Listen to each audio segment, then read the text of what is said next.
দেশের বিভিন্ন জায়গায় চলছে সরকারের ধান চাল সংগ্রহ কার্যক্রম। সে খবর জানাতে এই মুহূর্তে দিনাজপুরে আছেন সহকর্মী গোলাম নবী দুলাল। সরাসরি যাচ্ছি তার কাছে।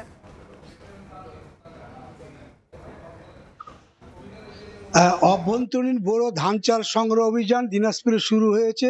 আমি এই মুহূর্তে সিএসডিতে রয়েছি, যেখানে ধান এবং চাল এখানে সংগ্রহ অভিযান চলছে। বিশেষ করে এ পর্যন্ত সিএসডিতে ৩,০০০ মেট্রিক টন আপনার সিদ্ধ চাল এখানে নেওয়া হয়েছে এবং এখানকার জেলা খাদ্য নিয়ন্ত্রক মনিরুল ইসলাম কিছুক্ষণ আগে সিএসডি পরিদর্শন করেছেন। তিনি যেটা জানিয়েছেন যে মানসম্মত চাল না হয় তারা কিন্তু আপনার এই ধান তারা নিচ্ছেন না। ইতিমধ্যে তারা ৬টি ট্রাক তারা বাতিল করেছেন বলে তিনি জানিয়েছেন।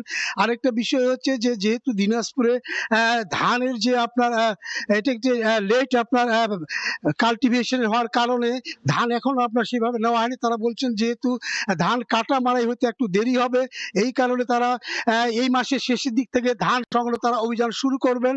এবং দিনাজপুরে যে টার্গেট দেওয়া হয়েছে ধানের, সেটা হচ্ছে ১২,০০০ মেট্রিক টন, যেটি ৩৬ টাকা কেজি ধরে কৃষকদের কাছ থেকে অনলাইন অফলাইন দুটো সুযোগ তারা করে দিয়েছেন।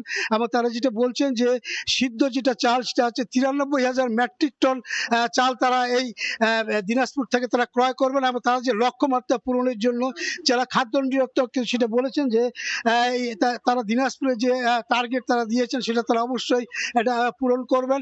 এবং তারা বলছেন যে চাল এবং ধানের যে মান নিয়ে তারা জিরো টলারেন্স নীতি অবলম্বন করেছেন। তারা যে কোনো অবস্থায় তারা খারাপ বা মানসম্মত ধান তারা ক্রয় করবেন না বা চালক ক্রয় করবেন না। আমার কাছ থেকে সিএসডি থেকে সর্বশেষ এই ছিল।